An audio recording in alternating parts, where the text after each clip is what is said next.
Nottingham Forest 2, Manchester United 1, and very much as many of us Manchester United fans expected. If we didn't match the tempo, if we didn't match the work rate, our ability on the ball would not shine through. Nottingham Forest wanted it more. They had more desire. Their manager, at this moment in time, is far more competent.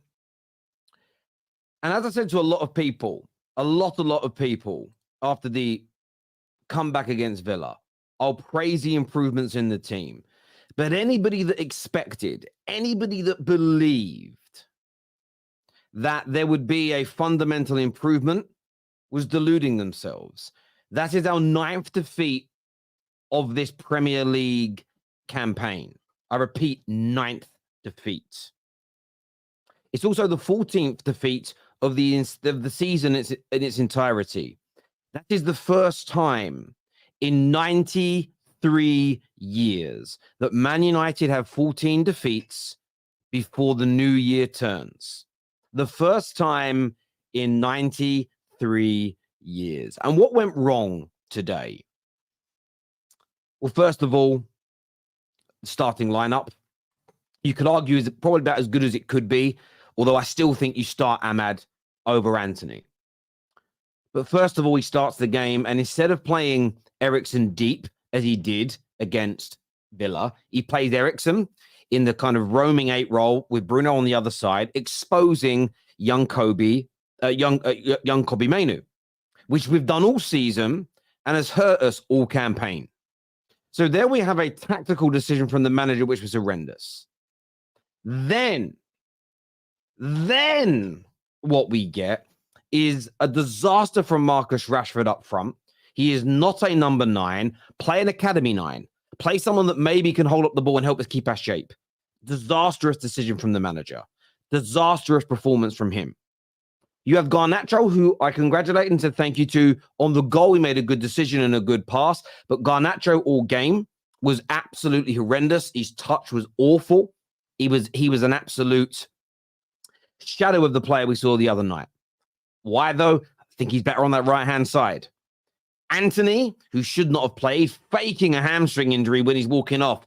An absolute £90 million. My brother said something to me when I told him, the scout said, Orient fan, my brother, no dog in the fight. When you know that the scouts told the owners of Man United, don't pay more than 25 million. We paid 90. My brother's first reaction was, people are making money off the side. There's no way £90 million went to Ajax. People are making money on the side out of that deal. And United are happy to pay it because they're probably, owners or someone somewhere is getting money back, right? And I'm like, it makes a lot more sense than paying £90 million for a £25 million guy. But the whole front three today were an abomination. I thought Eriksen, disgraceful on the ball. Bruno, invisible. Not a captain's performance. It was just absolutely horrendous. And then the manager makes a decision which, if I don't laugh about it, I'll cry. But this in itself is sackable. Now, I want to say that Forest deserved to win. Forest weren't good. Forest were bang average. At half-time, the manager, in his wisdom, decides to play Scott McTominay in the DM role and take off Mainoo. Why you take... Look, Mainoo can play 8, but he can play DM. Scott McTominay has proven to the world over the past 5, 6, 7 years, he cannot do that role. He's a throw him into the box in the last 10 minutes for a goal kind of guy. You take off Mainoo and you bring on McTominay. What a jerk of a move. What a clown. What an abomination. If you're someone who's backing Ten Hag after just that decision alone, you need to explain why. Both the goals that Nottingham Forest scored were, listen, you can look at the offside trap that Evans tried to play and you can say he shouldn't have done it or Varane should have kept in line. You can argue that. But if Scott McTominay is in his position, both goals, the first one from, I want to say Dominguez, I might have got his name wrong. He can block it. The second one from Gibbs White, Scott McTominay gets sucked out to help his help the right left back, which doesn't help him anyway, and then leaves a gaping hole in the middle. You could land a fucking space shuttle in that space. And why? Because Scott McTominay doesn't have the defensive nous, the whereabouts, the eye for defending. So that whole situation was created by an absolutely ridiculous decision from Erik ten Hag. Again, poor in-game management, poor substitution. The players themselves, listen, no tempo to their game. They didn't work hard. They didn't run. They weren't aggressive enough. And these elements matter in football. They matter, irrespective of the system, the style, how good somebody is. Where's your energy? Where's your love? Where's your passion? Where's your power? You need it. A lot of people hate those words in football nowadays. They're like dirty words, but you need it. You absolutely need it, especially in games that are going to be close. And we had none of that today. And I knew in my heart of hearts that we wouldn't. A lot of people back in Ten Hag said it proves the players are playing for him because they run the other night. Does it? Does it? They had a little resurgence tonight when they went 1-0 down and moved the ball a bit better and a bit quicker. They got a goal back kind of from it. Then they dropped off again. They pick and choose when they want to do it. They go from the sublime to the ridiculous, but nearly always the ridiculous. They are Jekyll and Hyde. The manager is a part of that. Got to go. Fundamentally, get him out the club. He said in a press conference this week that, and I've only read it because I don't watch it because I don't go on the Man United website. No self-respecting Man United fan would, because you don't back the Glazers. I read a tweet and the quote said, me and the new owners, me and whoever, we're going to talk. They back me. I'm kind of backing them. I can't wait to meet them. I hope in that meeting, there is a pink envelope with a P45. Ta-ta, Erik ten Hag. You are not the guy. You are not him.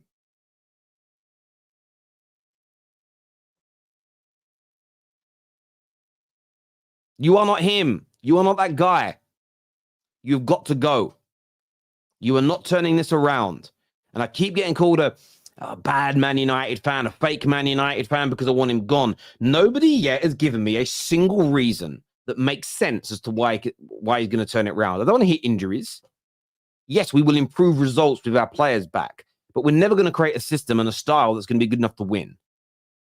He's got to go. The players, as I've already said, Rashford, diabolical. Garnacho, diabolical. Anthony, what is an Anthony? What is he? I have no idea what he is.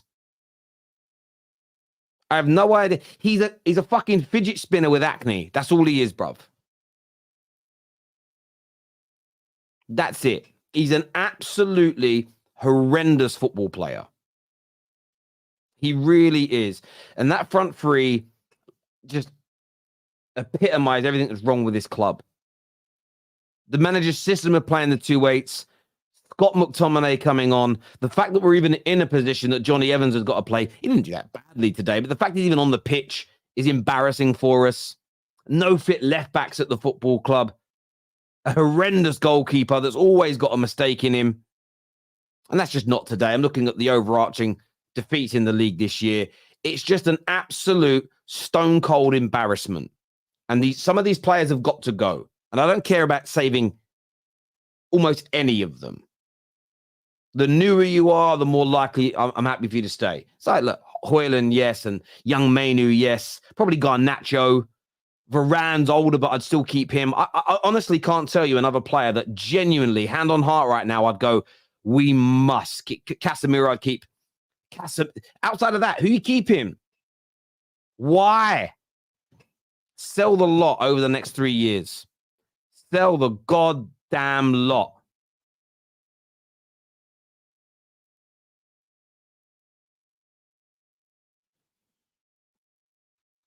It's just embarrassing, man.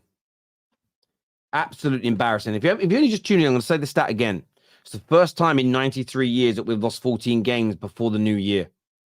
You can't defend that.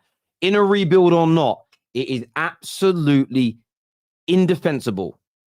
The position is untenable. The man has got to take him, his bald head, I'm so glad to take the hat off before kickoff. By the way, take his bald head, trot off back to the Netherlands. Get the hell out of here. You are not the man for Man United. You've come in, you've tried, you have failed. You have absolutely failed. And you can take off these players with you. You really can. I would love us to go and cut their goddamn contracts up tonight. Rashford, Bruno, all of them. All of them. Because what we are witnessing is a bad manager in terms of the situation. He might go on elsewhere to be good, but we're witnessing a bad manager in this moment at Man United with insubordinate players after years of player power, a fan base divided. Ineos, Sir Jim, you have a big job on your hands to fix this damn football club. You really do. Now, some can say I'm being a spoilt brat. I'm not being a spoilt brat. We spend as much money as all the most successful teams in the world do, if not more. We pay some of the highest wages in the world. Paying the highest wages, spending the most amount of money, I expect better football. I expect us to be more competitive. I expect my players to run, and I expect the challenge to win things. If we were spending the same as a mid-table team, then I'm fine to be there, but we're not. If you hire someone to do a job for you and you pay them a certain amount of money, you can hire one of the best chefs in the world and you pay them an absorbent amount of money to work in your restaurant. Are you a spoiled brat? Are you a scumbag boss if you expect the food to fucking taste nice? How does that make sense? Imagine you pay for a holiday and you pay for a 5-star hotel, first-class flights, and it costs you and your missus, it costs you £10,000 to go to the Maldives. Are you a spoiled little brat? Are you a little horrible little oik? Are you a Karen if you turn up and you have to fly in economy? If you turn up and it's 2 single beds with dirty sheets, the food's awful, the beach is full of pebbles. No, you're not. Because when you spend the big bucks, you expect results. That is what Man United fans are talking about. Not, well, we're Man United, we deserve to be winning. That comes from children and Neanderthals and idiots. What I'm talking about is what we spend, what we invest, we should be delivering against, and we do not do it. And it's a damn abomination to the history, the heritage, and the beauty of this football club. Well, I was 100% right. I said after the Villa game, it was simply papering over cracks and that United will lose to Forest at the weekend. And you were right, my friend. And, I went with my heart this weekend and predicted a 2-1 win. I got the scoreline right. But in my heart of hearts, I said it to Sam. I said, I have a real big feeling we could lose. I really do. Cooler here says, piss poor, frustrating. Step one step forward, 2 steps back. McTomiany to get another manager sacked. Unreliable players. Bin 'em all. Sorry, Terry. No, not Graham Potter. No. And McTomiany hasn't got another manager sacked. A manager has got himself sacked by continuing to pick Scott McTominay when he isn't good enough. The manager's fault. Old Trafford is falling down. Ten Hag's an effing clown. Thank you, Brandon. I appreciate that, mate. It doesn't matter who he plays. This team is awful. It's a team he's building. Ten Hag needs to go with McTominay sub. I agree. Even on Fergie time against a bang average Forest, yet United still struggle. Was that a win against... The win was a smokescreen. We even said, I think, in the match reaction, someone said it, I think we all agreed with it, that if we don't go on to beat Forest, it means nothing. And that's absolutely right. Terry, you're 7th. Yes, you have lost a couple of games, but would rather your project than ours. Radcliffe, the Trojan horse. It depends what you mean by Trojan horse. A Trojan horse against Man United to make them worse, or a Trojan horse against the Glazers to get them out and make us better. It depends on which way around you mean that, but it can't be any worse than it currently is.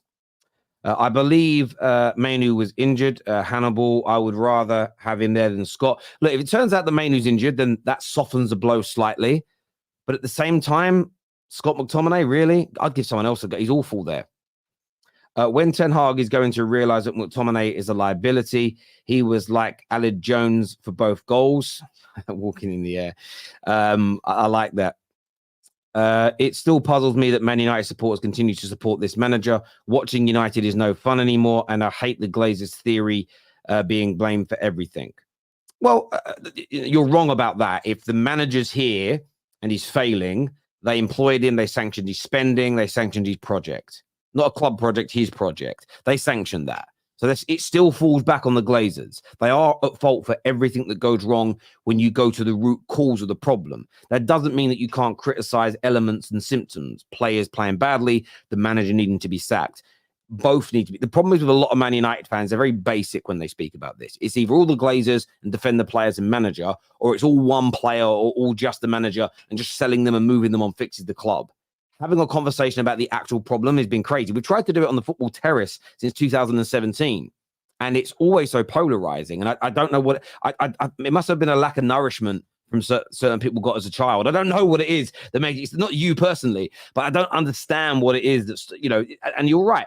They are to blame for everything, but that doesn't mean you can't criticize other elements. I've always been so confused by it, my friend. I agree with a lot of what you say there. Even Bruno, Terry, sell him too. He'll start declining from age once we finally turn. Listen, he's done at United as well. I just think, how do I say this in the right way? I've given this example many times before. If you've got a roof that's rotting, the wooden joists in your roof are rotting, you need to get builders in to essentially take all the rotten wood out and put new clean wood in, and then make sure the whole area is recoated and protected so it never rots again or doesn't rot for 50, 60 years. You can do a bodge job and just go up there and nail and glue new wood to the old wood to keep it strong for a period of time. But what will happen is the rot will eventually get into the new, good, solid, strong wood, even if you treat it, because it's touching rotten wood. Doesn't matter who we sign, who we promote, you get ruined at this club. Which is why I think over the next 2 to 3 years, if this new ownership is a real new project, I say 95% of this squad must be gone in the next 2 to 3 summers. They've got to just clear them out. No matter how good, how bad, what people think of them, they've all just got to go. We need every single... And this isn't a case of, oh, Terry, you're saying you're wrong about Bruno. No. I'm saying the same thing about Bruno as I said about Paul Pogba. The club will eventually ruin them. That's my belief. And I think both are done. I think Rashford's done. I think they're all done because the rot from from everywhere else has seeped into them as well, and we need a fresh start where fans don't have their agendas and little FCs and all this nonsense. We've got to get rid of the fucking lot of them.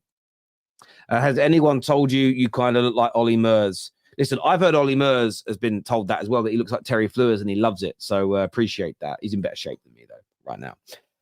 By the way, Forest didn't win against United since 1992. That's 29 years. That is a big record to be broken. They weren't in the top flight for the majority of that, but yeah, I hear you, bro. I hear you. We've got to be mindful of that. Ten Hag in, thank you. Ten Hag, more L's than a Welsh alphabet, Terry. Yeah, it's true. It's awful. The subs were criminal. Ten Hag out. Actually, didn't think Ahmad did too bad when he came, when he had a few good moments. Wasn't amazing, but I thought he did all right, to be fair.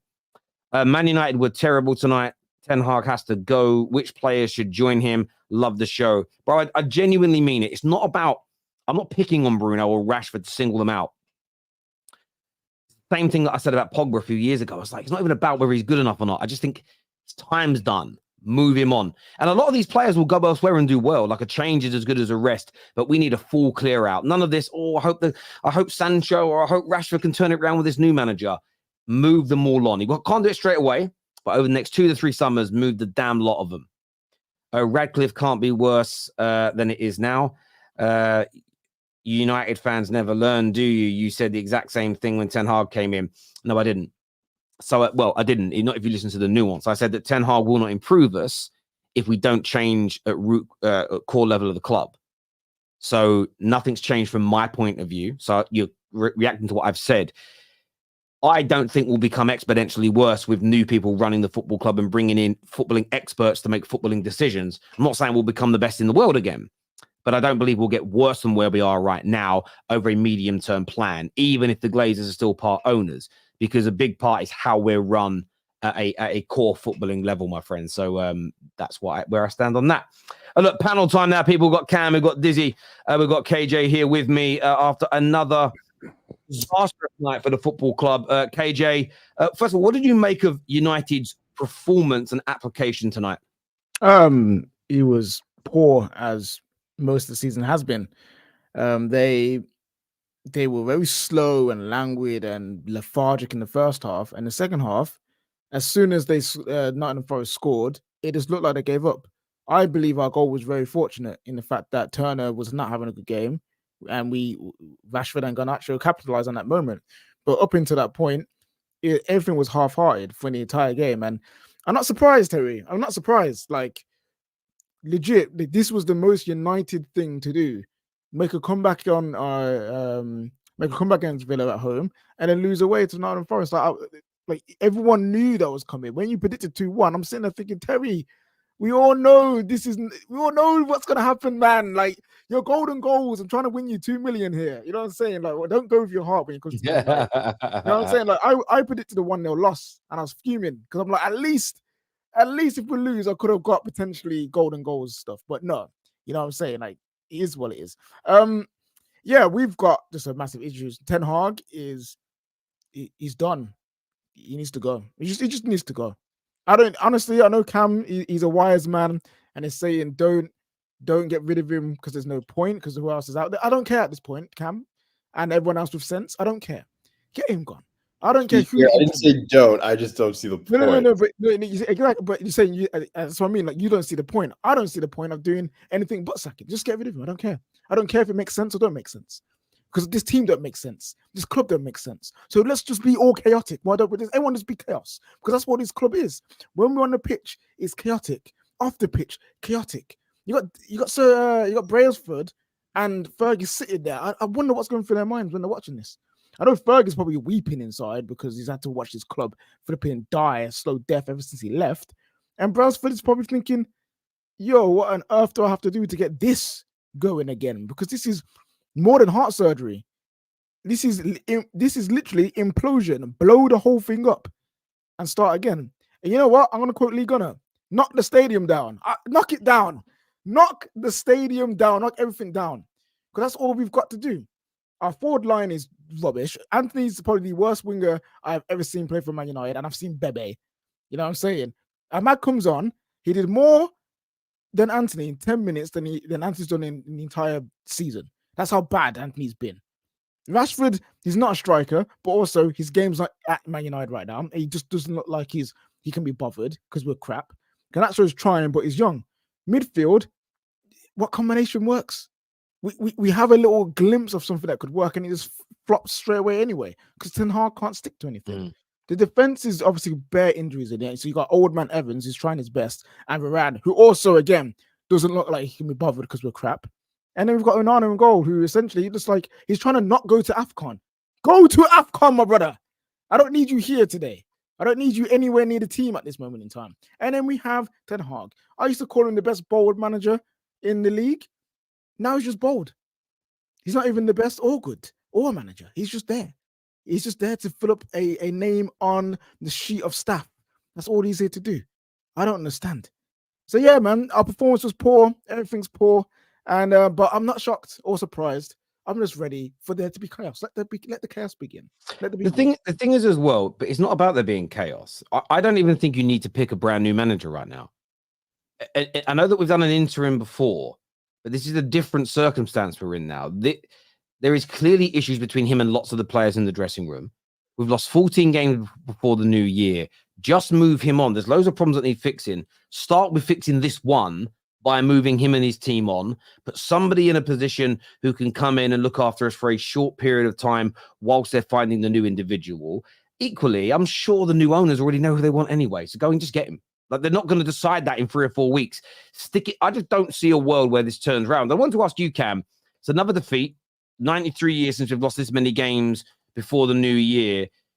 Why are we so bad in Europe? Why were we so poor today? We just isolated to today. Why were we so poor in your opinion?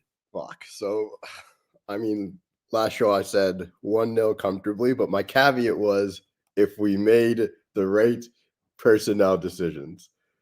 And if Mainoo is not injured, cool. I'm with you guys. Just out the door. Get rid of him. I will say that right now. I see the point now. If Mainoo was not injured, but obviously not having Højlund 2 mattered, but that's not, we're just like, let's be honest, we're not consistent. There's no consistency in our play.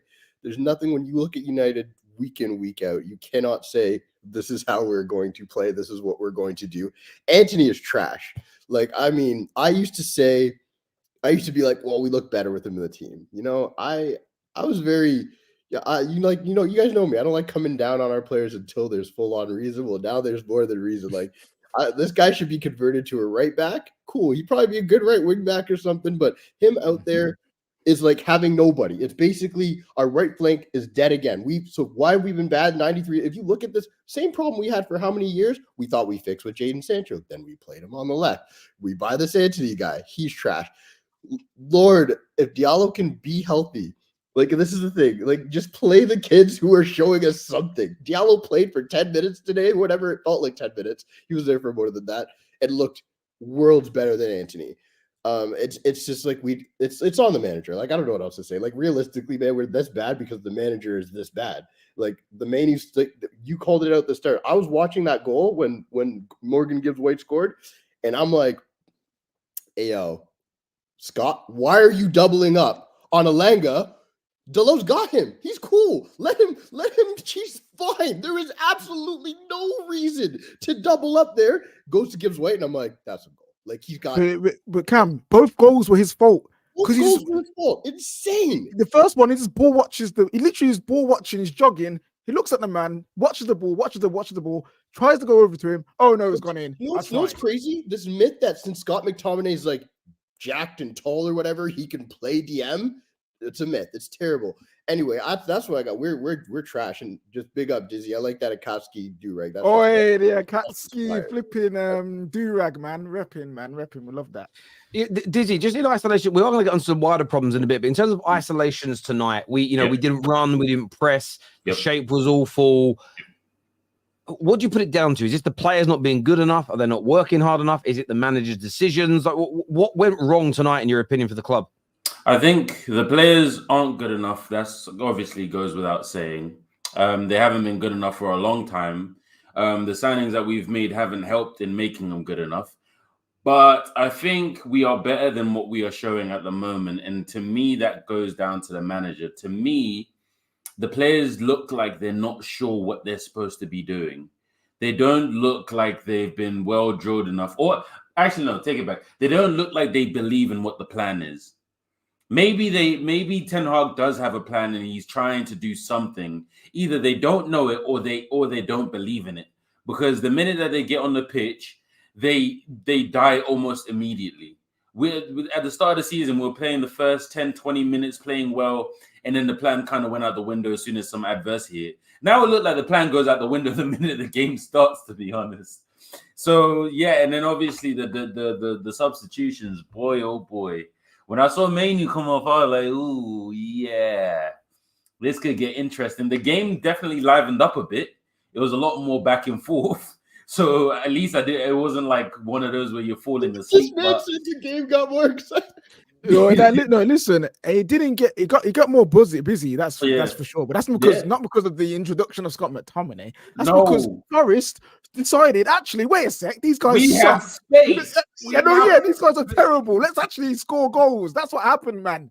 And then Scott just made it easier for them to do that. That's why the sub makes no sense. Because Ten Hag just handed them the flipping game. So we're done though. But you know what? For me personally, I don't even have any emotional investment in the season. I just watch and turn up to the football terrace just because vibes. Yeah, why not, man? But man. Why not? But as far as United, bro, we're done, bro.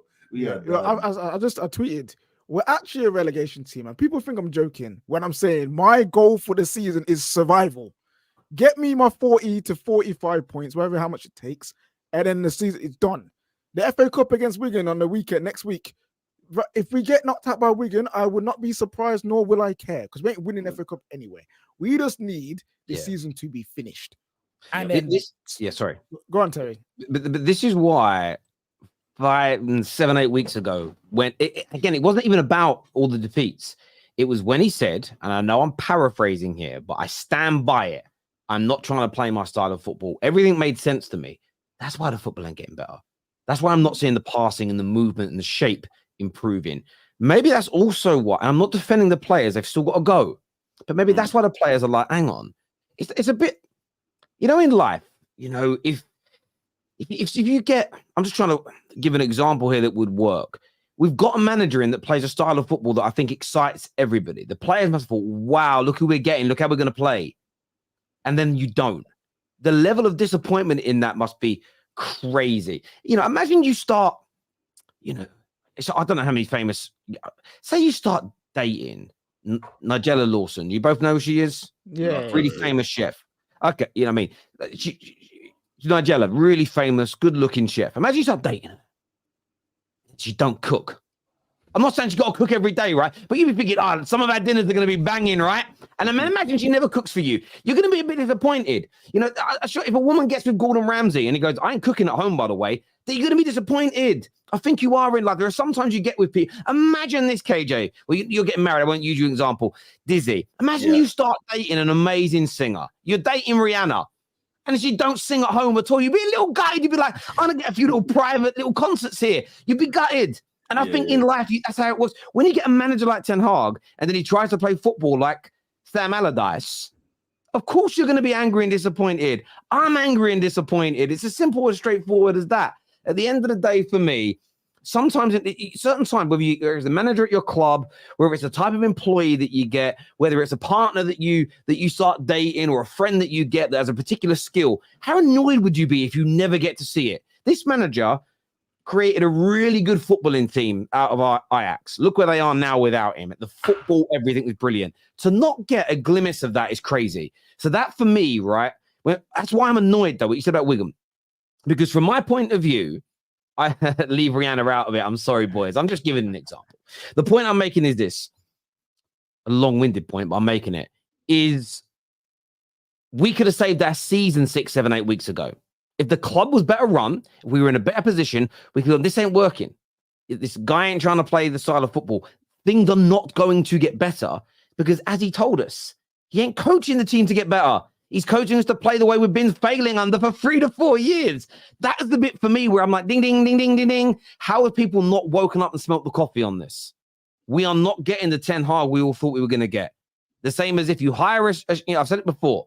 If you go to have heart surgery, but the man who's turning up is a fucking eye doctor, you're in trouble still. It's mad. You know what's mad? I've seen people in the comments saying, guys, it's a rebuild, it's a process. Like, how can you guys say this? Like, you guys aren't ready to stomach a process. Look, if you start a new house, you knock down the house and you start laying down the foundations and you're starting to build the house again.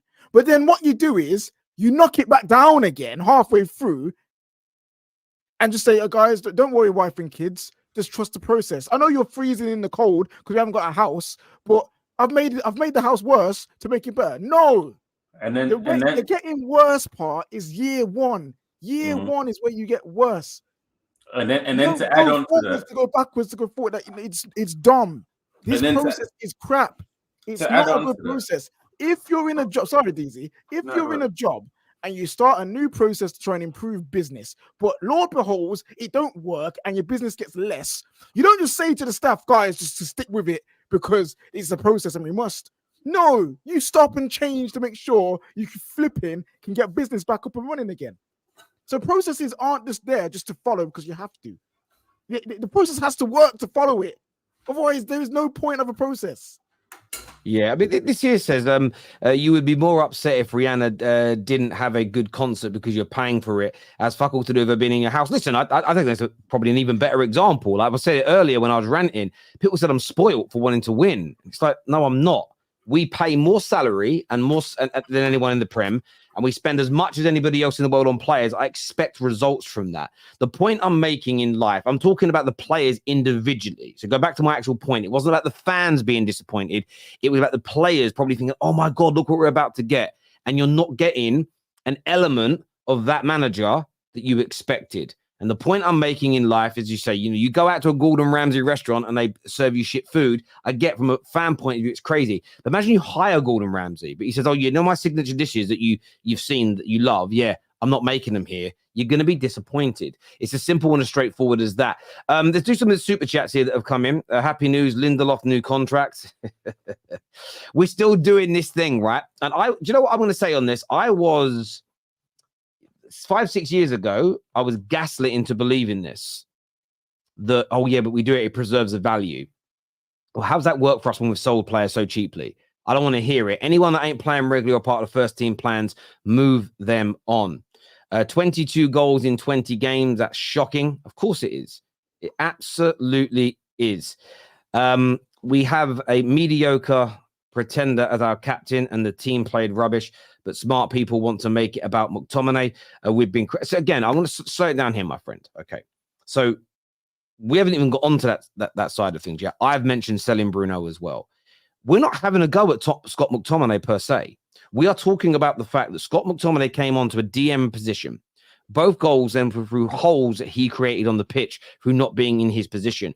We haven't even had a go at Scott McTominay for that. We've had a go at the manager for creating that situation. And it has to be discussed because we're talking about this game in a vacuum and what went wrong and why we didn't win today. Later in the show, I already said to Dizzy, we're going to move on to some wider issues later.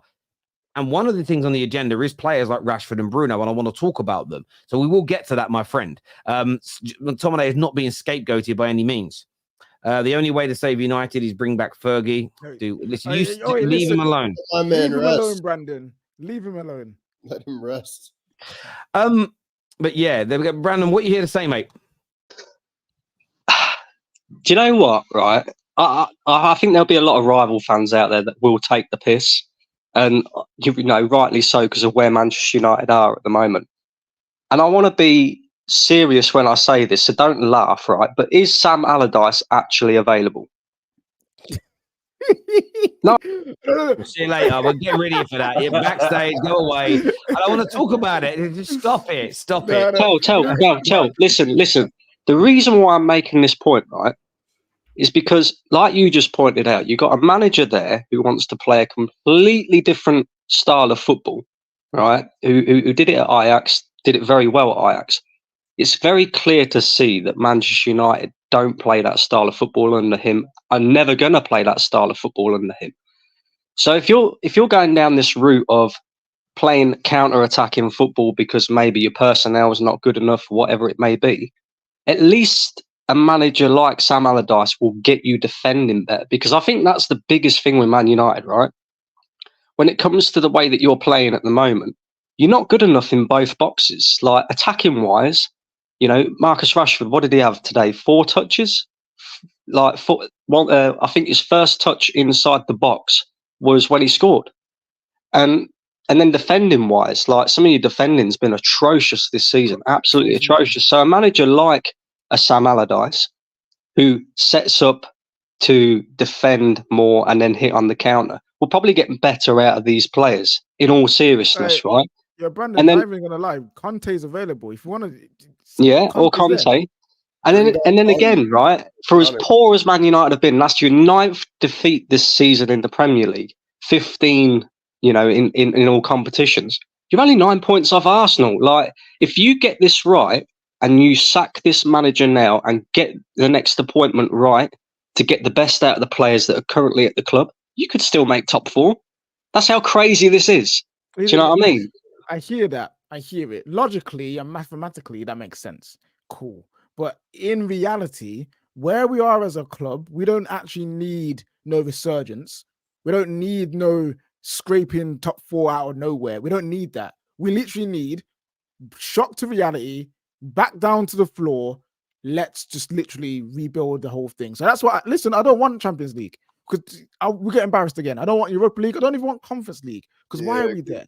So the thing is, I've been saying that too. Like I've even when we were in the Champions League this year and everybody was all like, oh, like we're losing these games. I'm sitting there being like, y'all are watching this team. What makes you want to move forward? And it, like Neeks gave it to me for this, being like, well, and Dizzy too, and I get it. You should want to win every tournament you're in. But I'm sitting there being like, we're just delaying extreme pain. If we somehow get to the knockouts, we're going to get crushed by whoever we play, right? And that's who we are. We're not a good team right now. So I'm more than fine with being out of Europe next year. I don't think we will. I think we'll still finish like 6th or something because it's what we do. But I hear Brandon's point on bringing in a manager that will steady the ship and do what we do best, which is counterattacking football. It really is. Like, that's like, at the end of the day, tuck your tail and be like, yo, Ollie, you're not going to be the permanent guy, but you want to come in and bring the vibes back? Like, I would be like, cool, that makes sense. You know why? Because hopefully he's not staying, right? I only worry about hiring any new manager at this stage, especially when we talk about a Conte or anybody like that. Those guys are going to want long-term contracts. I don't want to see anybody get a long-term contract until SJR has put the right people in place. We know there's 2 new board members coming. Jean Blanc and the one dude, I can't say this British guy's last name, but the other guy, Bradswells. Yeah, that dude. So Brailsford. Yeah. Brailsford. Both of those guys are on the Brailsford. Yeah, you did. Okay, whatever. That sounds good enough. Yeah. I'll take it. Anyway, Sir Brailsford, whatever. That dude, I knew I was saying it wrong too, right? It just doesn't sound right coming from me. But that dude and Blanc are going to be on the board. So we know those 2 positions are filled. Those are 2 important positions because they're going to be making decisions. Now we need the sporting director and the recruitment to change. Once that all happens and we go, right, here's a manager, I will be happy. I cannot, and I still, yes, get rid of it, Ten Hag, but nobody can be talking about managers like Conte right now or anybody because... No, I agree. I agree. I agree. Do you know what? I actually get where you're coming from, Brandon, in the sense of mathematically our season isn't over from a top 4 point of view, could still win the FA Cup. But I do agree with KJ. And I know if you're watching, Lee, I know you'll cook me for saying this, but I don't want to write the season off per se. And I know the point is to try and win, but all of our forthcoming decisions have to be with a medium to long-term plan because we don't have, they keep telling us every manager, we've built a new process. And then every manager reveals either during their time here or when they've left, there was no bloody process. I was told I could buy who I want to play my style, and I tried to implement it, but I couldn't do quite this. I had to do this, and they restrained this. And you sit there and go, well, we didn't try and rebuild Jose's squad. We didn't try and rebuild Ollie's squad. It's just been a continuation of the same mess. As a short-term fix, this manager's got to go. And right now, I don't want to bring someone in that's got a specific style of play because that might not be who the new owners want to bring in. I'm not saying Sam Allardyce, but a middle-of-the-road manager that can just get us to defend well, maybe get the energy up a little bit for a few weeks until the new guy comes in. I would get done. You've got one. I don't want us to do. What I don't want us. So you've got one in house though, ain't you? Steve McLaren. Steve McLaren's number 2. Maybe give it to him. No. Bring it. Honestly, I'd rather bring back Ollie, man, because guys. So Mainoo wasn't hurt. He's not doing that. 1 second, sorry. Go on, Cam. Listen to this. So Ten Hag has come out. A dude on Twitter hit us up, KJ, and said he has no regrets over the decision to remove Mainoo. It was a tactical decision. Yeah, okay. Like now it's time.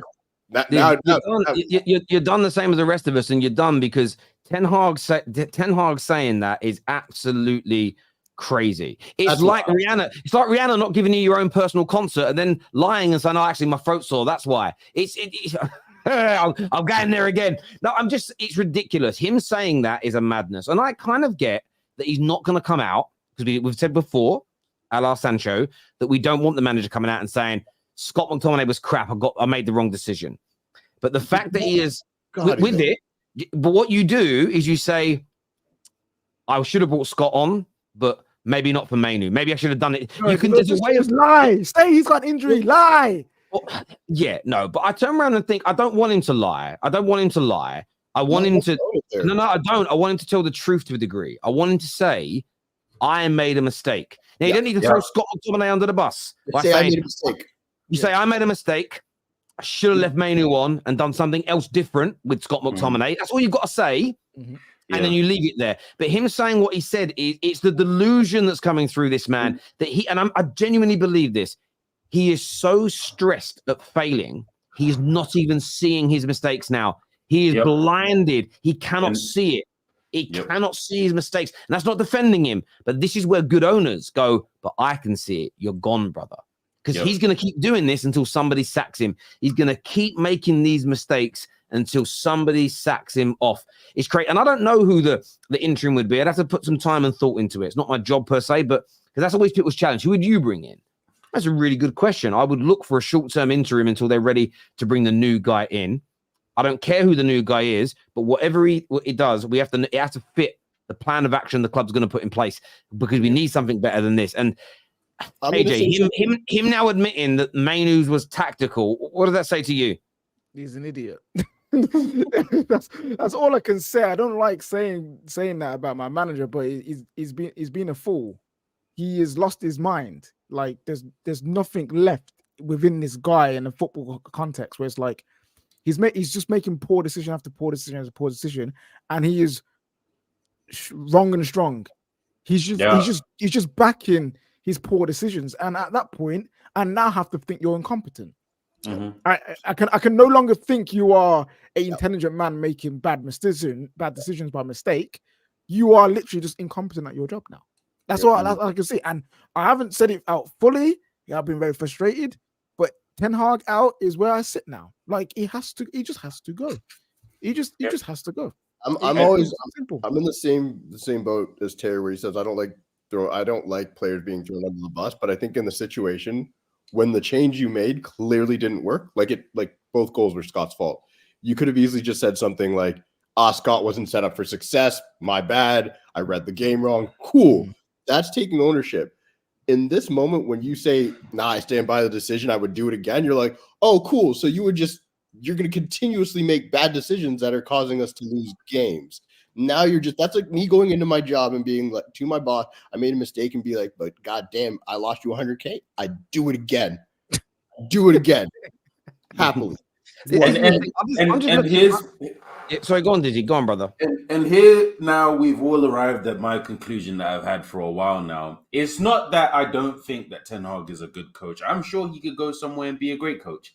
However, we have seen managers pick a hill to die on and then die on them. And everybody was shooting him bail, saying, oh, well, he's limited in his choices. Yeah, he got this one wrong this time, but he'll do better. What we have seen is Ten Hag keeps making the wrong decisions. And then he doubles down on the same wrong decisions by making the same wrong decision the next game and the next game and the next game. It's to a point where, as football fans generally, rivals, United fans, we're all saying, why is he still playing him in this position? Why isn't he getting more minutes? Can you please try this and this? And then when he finally tries it and it works, and then he just runs with that one until it stops working. And it's to a point where it's like, bro, like I said, you're getting more wrong than you are getting right. And you're making the same mistake by playing Scott McTominay and insisting on playing Scott McTominay over and over again. And it's not an indictment on Scott McTominay. It's just a matter of fact that he's not good playing for United, period. And you wanted him gone in the summer. So you saw that this guy is not good enough. Maguire, you wanted him gone in the summer. You saw that he wasn't good enough. But because now the results aren't going in your favor, you're choosing to die on these hills. And honestly, they're going to be your undoing. What he should have done was stick to his principles that he had coming in. And wrong or right, at least you're taking us forward. To KJ's analogy, we're tearing down the house and then using the broken pieces to rebuild another house. Man. Yeah, do you know what's crazy as well? I went and had a look here. Available managers right now, interim basis. 3 names that I stood out and I went, okay, Laurent Blanc for a 5, 6, 7 week period, I'd be happy with. Joachim Low, he's available. I'm not saying listen, go and check him in. So listen, we'll pay like 2 or 3 million quid for a few weeks. But you're laughing at him. This is a World Cup winning. This is an interim period. Okay, another name, interim. Now you don't do what you did before with Ollie. But I wouldn't mind Ruud van Nistelrooy coming in for 5 to 6 weeks to manage us. I genuinely wouldn't, because it's not a permanent manager. There's also a coach at the minute who's I want to say PSV, who's looking to get into management for a 5, 6 week period. Don't make the Ollie mistake again. But Van Persie's around. They know England. They know the club for a short period of time. I believe these type of managers could get us playing a little bit better. They would at least remove the toxicity that exists between Ten Hag and some of his players. It would be a shot in the arm to individuals to get their levels up a little bit. And at the same time, then it probably just dampens the noise and gives the new ownership, or the new football ownership, time to look at who they actually want and why. But when you look at available managers, but I'm saying this to people now, when people say, well, who's available? Well, I'm just like looking at this list, right? And you actually look at who's available that's a top-class manager. There's barely any names on there. Whoever we're going to get, we're going to have to take away from another club. Genuinely, when I think about top class managers, you got Hansi Flick who's available, who you would look at and go as one thing. Outside of that, genuinely, who's available that you look at and go top world class. There really isn't anybody. So whoever we're going to go for is either someone that none of us want because he's unemployed already and none of us are talking about him, or he's at another club. You've got Zidane. People can stop saying Zidane. He doesn't want to come and play in England. So leave it alone. Drop it out. Don't say Michael Carrick. He's doing well at Middlesbrough, but leave him alone. He ain't ready yet. I don't mind it. Well, I don't mind yeah, it. Last few times we look good, Terry was when Michael Carrick was our manager. Wait, you know what's funny? Carrick and McKenna, 3-4 games. they were the scapegoats at Man United under Ollie. Yeah, wait, them man are. What I'm saying, I'm not saying I don't want them. I think they're too young in their managerial career. But one of them almost got promoted last season, and the other one is on course to be promoted with a team from League One from the following season. Back-to-back promotions. So do you know what? I've been for 10 years now, nearly 11 years.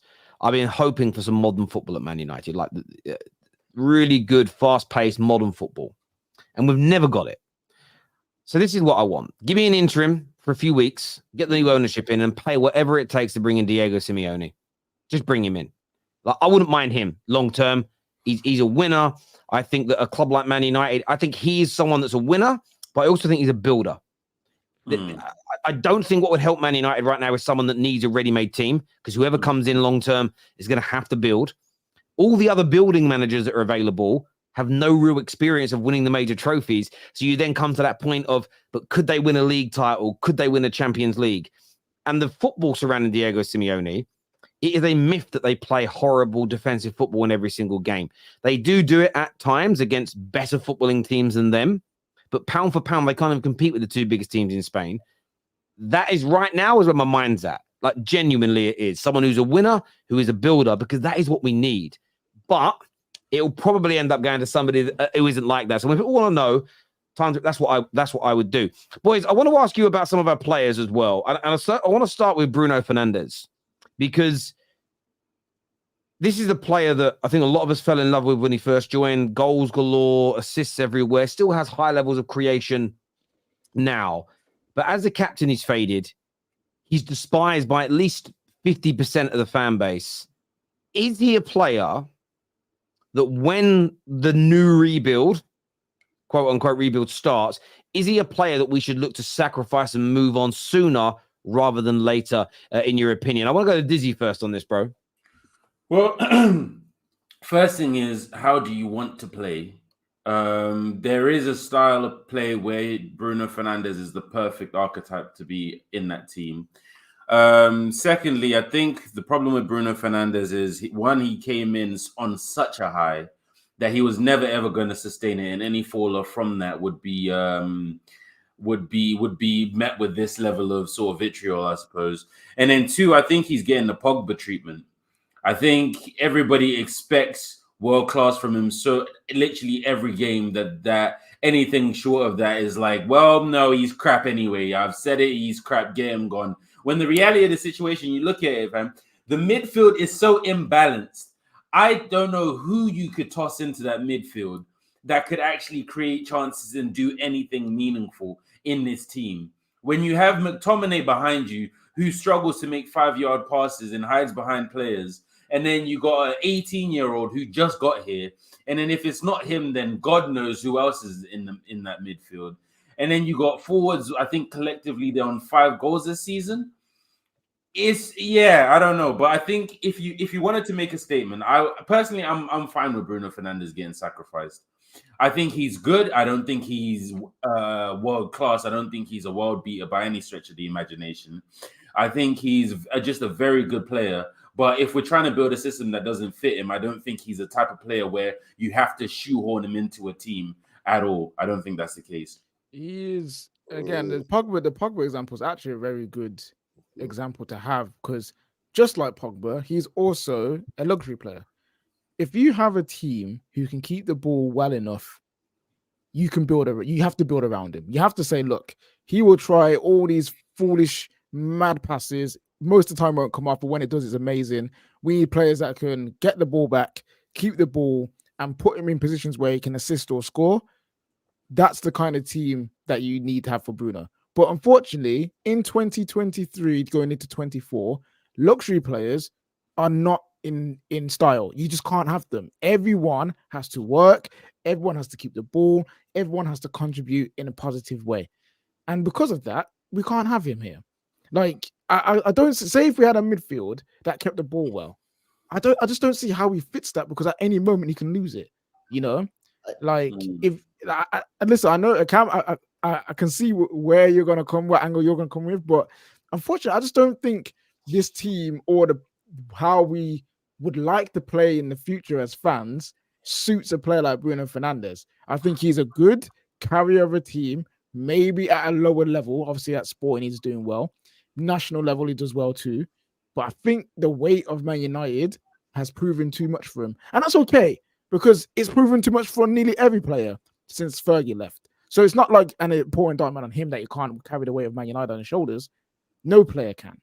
And that's why we need a team. And that's why, for me personally, he would have to go as part of that new team. It's just, and plus, I don't think his petulance has helped us in the last two seasons. Okay, so you mentioning that, I think if Bruno didn't moan as much as he did, most people would have no problem with him.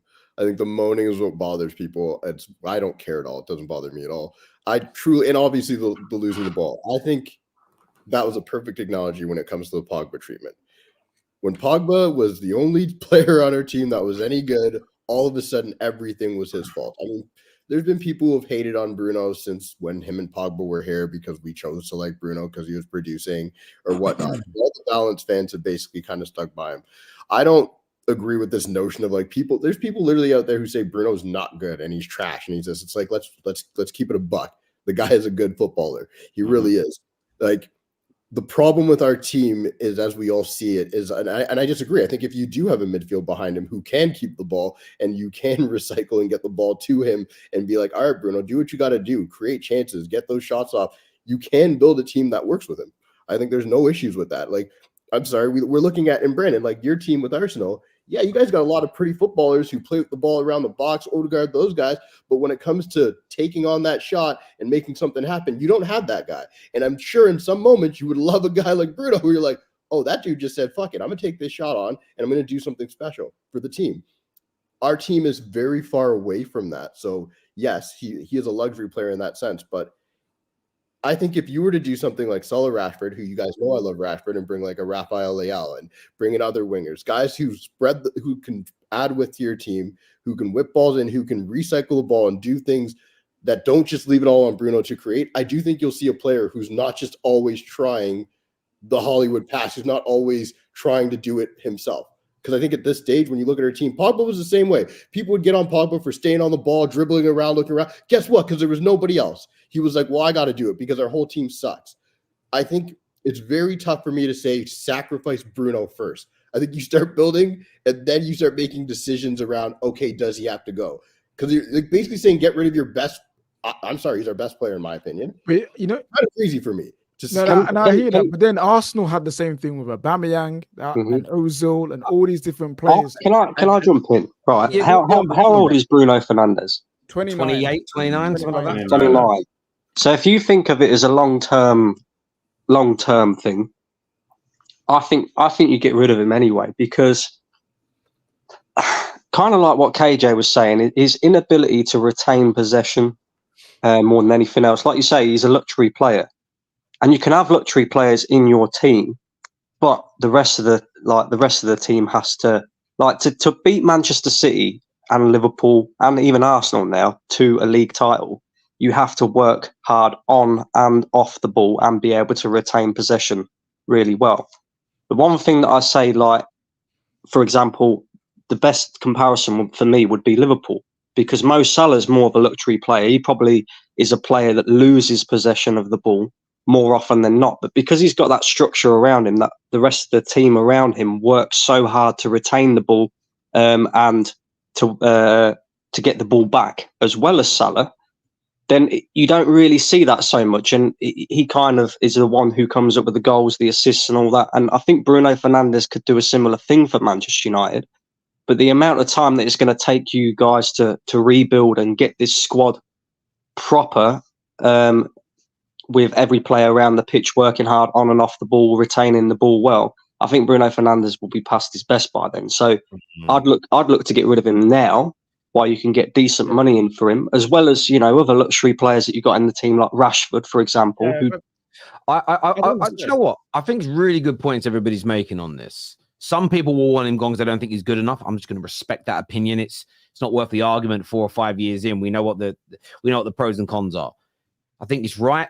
For me, there's another side to this, which is people that are in failing businesses, failing governments, schools.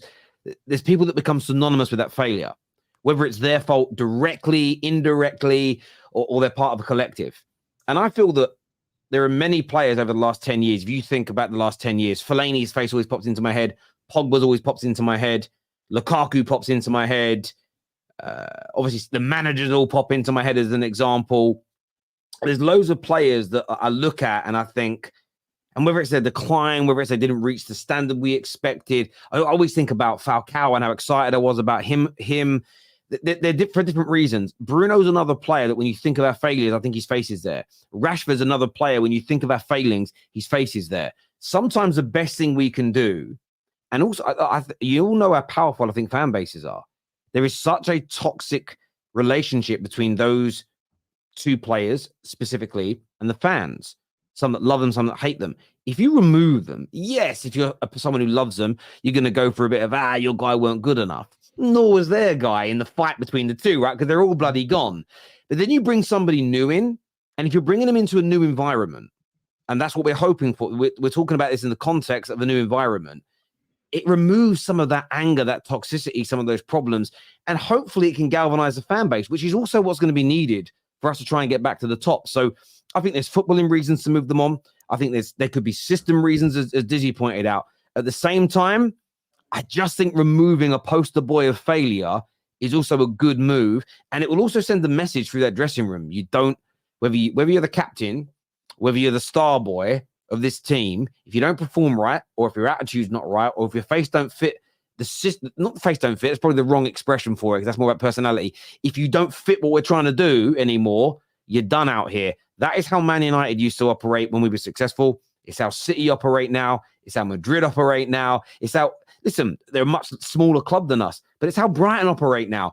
Well-run clubs operate in that exact way, and we need to adopt it back. We need to remove Player FC from our football club, and the club can control that. So I've loved both players, but I would personally move them both on as soon as possible. I'm talking probably the summer for them too. I would sell them both, cash in. You get good money for them, reinvest it, and move on. That is what I'd do. You can have a resurgence from a player though. Like Granit Xhaka is a prime example of that for Arsenal. Like, look at the way that we wanted him out. He was awful defending, especially, the amount of red cards he used to get, the mistakes and that.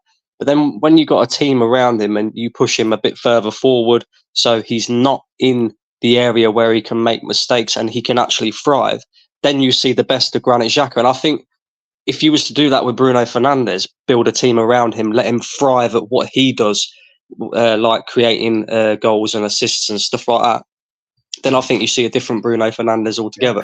The thing is, the key thing with Xhaka though is that your club made so many changes that there was enough time for there to be a resurgence. Like the mood in your club changed before you started like Xhaka again. Once everything was starting to go in the right direction, that's when I was like, oh, you know what? We were mean to Xhaka. He actually tries really hard. He loves the club. And then all the PR spin happens, and then everyone likes Xhaka again. But with Rashford and the Brunos and the Shaws and the Martials, there's too many players in that category for us to wait for at least one of them to just turn it around. Like literally. I have a question for everyone on Bruno, because we brought up his age, right? And being past his best or whatnot. And I understand that when you hit a certain age, there's a bit of a drop off. But we have also seen players in today's football, in today's world in sports, go into their 30s and be fine. The way Bruno plays, I don't necessarily, he works hard off the ball. He does. Like, that's one thing. Everybody said you need players who want to work. He doesn't. No one in here can say Bruno does not go out there and give his all, and he shows up every game he can. Like, that guy could easily have been like, I played 16 games in a row, I need to rest. He plays every game. My question about him is, do we feel that his game requires a certain set of athleticism or anything. Is he going to really, like, when you look at how he plays, is age going to kill him, in my opinion, right off the bat? I Like, think so. You think so? Because I think he's going to be good till he's like 33, 34. The only reason why I say I think so is because Bruno, like you said, and that's one thing I will give him credit for, is his work rate is great.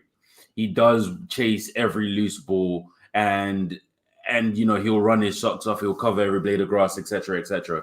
The only detriment to that is the older you get, obviously, the more his legs are gonna go. And the problem that we have now is when Bruno chases these loose balls, we end up having too much space in the middle because he's chasing every blade, he's covering every blade of grass, chasing every ball, and he's not where he's supposed to be. The older he gets, the more difficult it will be for him to get to put from wherever the ball is back into the position that he's supposed to be in and cover every blade of grass. He needs to, to me personally, I think he needs to calm his game down just a little bit and stay a little bit further. I think his football IQ when it comes to off the ball is very low in terms of it's very rash. It's very, I'm just going to run around to get the ball. There's very rarely any points where I'm like, Bruno's positioning and his tracking of the play was brilliant there. It's not like a Modric who's with age, just aged like fine wine. And he doesn't run around and make like a lot, but he's always in the right spots at the right times to make the correct passes and the right tackles, right? Bruno's not that guy. And I don't even think it's within him, his style, to even become that kind of player where he's scanning, he's not doing too much running, he's jogging around, but he's always in the right spot. That's one thing where I'm like, the age will kill him, because I don't know if he would want to adapt to his new body. Because, like when his body slows down, you're going to have to adapt to it, right? I don't think he would want to accept that. Like, he still wants to be the same high energy, high intensity player. I just don't think he would adapt well. So that's why I think, when it comes to age, it's his mind that will let him down more so than his body. Yeah, listen, I think there's some great arguments for him. I think there's some great arguments against it. Mine isn't so much his ability, like a lot of people's would be. It's other areas, and very similarly to Rashford as well. I just think you've got to try and move individuals on. Let's do some more super chats that have come through from the audience. Terry, why have you blocked me on Twitter? Don't know. It depends what you said, bruv. I don't know what your name is on Twitter. I don't block many people, but if they chat shit, I normally do. Last time we were this crap, Hitler's heart was still beating. Jesus Christ. Oh, flip it out. Glad Fergie's still here to see Liverpool back on the perch. Oh, we've still got more league titles than you. Onana can't save a bloody PDF. None of the goals were Onana's fault today. Like, I will say that. Gibbs White's goal was actually a flipping finish and a half. Like, so... Yeah, I'm not really mad at him for the goals today, to be fair. Taking off Kobe was a crime against humanity. Nah, Eric Ten Hag, F off, sell everyone. I'd get rid of most of this squad in the next 2 to 3 years. The Mainoo sub was the turning point for me with Meh out. That sub literally cost us 2 goals in the game. Told you all. I think he started subconsciously sacking himself since the style of football comment. I don't think you're overly wrong, my friend. I do not think you are overly wrong in what you say there. There is a lot of truth to that, Not Ten Hag in or out, but I want Sir Jim Ratcliffe to make the decision after a review. Also want him to outlast many of these players. It's funny you say that. Right? I want to read you a tweet here from Mr. Mark Goldbridge, who...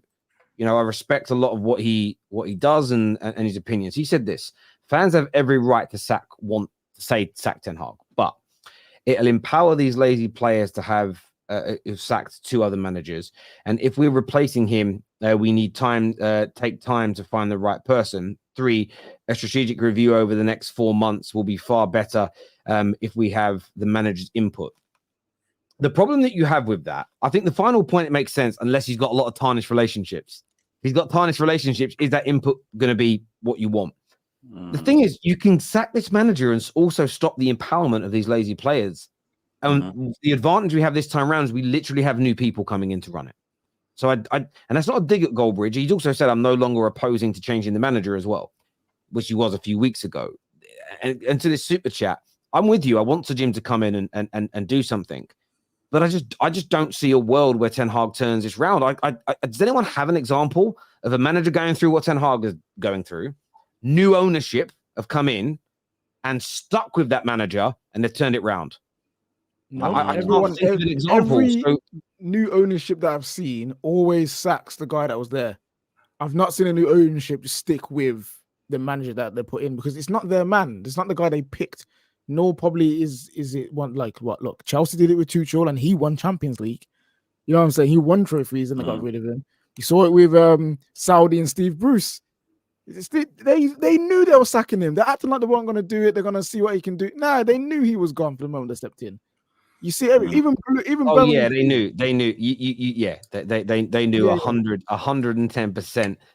They knew exactly what the hell they were doing. Yeah, in relation they to were that. doing well in the championship. New ownership comes in, they sack the guy and bring in Rooney to do worse. So every new ownership will bring in their own guy. So there's hope that I understand hoping that maybe Eric Ten Hag turns it around with the Sir Jim, but it ain't happening because nowhere in sport does that happen.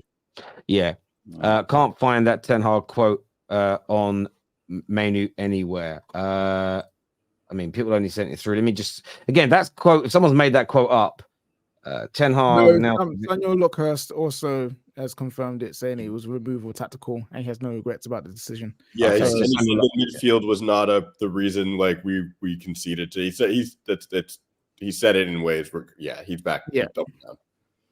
The midfield wasn't the reason we conceded. The things like that. I still in my heart of hearts want to back him. Goals had nothing to do with the central midfield. Neeks forwarded that to us in our chat. Flipping hell. Yeah, see, when I think that it's you know, like have you ever had a time in life where you really want to back someone or you really want to back something, but then you're just almost like forced into a position where you're like, but I can't do it. I can't do it. Like there's nothing about this that is enabling me to back him. Bruno can be good if things go United's way, but he is not good when it doesn't. Bruno out. I think it's a really good breakdown there, my friend. Leave Bruno decision to Brailsford and Blanc. Oh yeah, but we're fans. We're talking about it. Like we're talking about these things and whatever else. And he may not be the first to go, but I almost think like someone like him needs to be. Someone like him, and just needs to be first out the door. They need to make like a statement, not in January maybe, but I feel like they need to make a statement regarding. No, in January. To be fair, in January, even a Martial going is still a statement because that also shows that you're not lingering around for the rest of the season to get your free transfer somewhere. No, you're going now because you're not. Yeah, no, I agree. I agree, and I think as well. Like there is just part of me in my heart that hopes they can rectify things with Sancho, get the very best Sancho performing and playing again. Because they sit down and talk to him, and they decide, no, we're going to move you on. Cancel his contract. Do you know what? Cancel his contract. Pay him off. Let him move on. Like they're saying that we're struggling to find a club to buy him, and I kind of get it because some clubs might look at it and go, he's still young. Every 6 months when the window opens, he's going to get cheaper and cheaper. So move him on. I'd almost love to see that level of sacrifice. We're going to lose money here, but we're still going to buy more and we're going to replace these people. That needs to happen. Yappa here says, I'm a Liverpool fan, but I don't think Bruno should be your captain. And if you take that away from him, which I think you should, then you need to sell. That's also a great point. I think he's not a captain. And I think when you remove a captain's armband, you've got to sell him. And we can't have two players left in this squad that have had the armband taken off them. It's a bit like, imagine you work in a team and you're made the manager of that team. And then they demote you and make you work with that same team of people again. It's never going to work, is it? It's never going to work. Even if United sack Ten Hag, who do you bring in who is an outright level raiser? It's the same with the players. The club can't attract top talent. But this is also it, Mr. Chowdhury. And there's multiple things you can do. Maybe we do have to have a rethink. Go, do you know what? We're going to have to go for a more middle-of-the-road managers to begin with. So let's say we have to go for De Zerbi. I'm just using him as an example. And we can't. Then you don't go out and sign the world-class players straight away who maybe won't respect him because he hasn't won anything yet. And that isn't because I don't have ambition, but maybe we've just fallen to a point where buying superstars isn't going to work for us right now when you scatter them in with the rest of the nonsense. Maybe we really have to chop ourselves back down and go back to the drawing board and start again. I know it's hard for people to deal with that, but we're not been bad for 1 year or 2 years. We've been like this for a decade, 11 years. Sorry. And also, you know what frustrates me? When have we seen a solid transfer window when it's mainly Premier League proven players that we buy? Most of our transfer windows are big names from abroad. And I'm not saying you shouldn't buy players from different leagues because that's foolish. And obviously that you can't say that. That's a foolish notion. But why don't we just go back to scrap it all and just continue buy players that are performing well in the Premier League, who've got the ability to step up a little bit. Yes, it might be a bit pricey because of the Premier League clubs, but at least you can have a team with a structure that's used to the league. Look, Onana. Onana is struggling and drowning out here. Yeah. You're telling me there wasn't a goalkeeper in the Premier League that you just picked up that could have been solid just for a season or two until you go and get the world-class goalkeeper. And in all these different positions, look at the striker position. I love Rasmus Højlund. I think he's going to be very good for us. But you're telling me you couldn't have bought another striker from within the Prem, potentially, to help him? Like, we haven't been doing Premier League proven signings for a while now. We've tried, and we just need to be better at it, you know? We need to keep it should be number one on our list for midfield, straight up. I've been saying it since that first Forest game. Gibbs White, I want him that's the type of midfielder we need. A young player who clearly can dictate play of the game, who's got something to him, a little bit of bite, because he he was feisty all game. He was, picked up intelligence. I like players like that. And when you look at a British kid like that, where everybody was saying, "Whoa, Forest paid so much for him," and now you look at it, and he's clearly their best player. Look at some of these players. Best players from these bad teams like we used to. That's what we should do. I'll list you some of these players. I'm not saying they're the greatest players in the world, but would they perform better than some of our players now? Yes, I think Olise, Eze, Solanke, Tony, was it Livramento before he went to Newcastle? Yeah, like you can go through the Ollie Watkins, you can go Douglas Luiz, you can go through all these teams and pick out players and form a decent team that can just have a base. We can, however, this is the however in this. If the structure isn't good enough at the club, those guys will follow the same path as everybody else. This is why when I used to watch Pogba FC fight Bruno FC, it used to hurt my heart as a Man United fan because I rated both players. Pogba's better technically, there's no doubt. Bruno had better output. But I love both of them because I looked at them as if we get our club to be run right and we get the right structure and the right team around them, those two could lead us to things. But they both regressed at the football club. But yet they both fight each other about how good they both were. And I'm like, you guys are missing the elephant in the room. As the fact that every single signing never meets their potential if they're young. Every signing, if they start off well, goes backwards or never really gets going. Every academy player promoted in the last 10 years works in peaks and troughs, but eventually they regress as an example. No signing has worked. No promoted player has worked. Not one single person in terms of helping us deliver major trophies and maintaining their quality. Bruno was probably the longest lasting in that, but outside of it, that's not a trophy. That's not a certificate you want, is it? So the players you mentioned, I like them at United, but I am convinced genuinely, if 7-8 years ago you swapped the Man United and City squads around, we'd be talking about the KDBs and the like, how we're talking about Bruno now. I just believe it would have happened. I believe we would have ruined them as well, 100%. It's that the club is rotten, which is why when people just say sell him and sack him and we'll be fixed, I do think that element is nonsense as well. But look, I want to thank everybody that has tuned into the show. I do appreciate it. As annoying as it is, please hit the like button before you leave. We're back tomorrow, of course, with more content for you. Until next time, everybody, take care. Goodbye. God bless. And remember,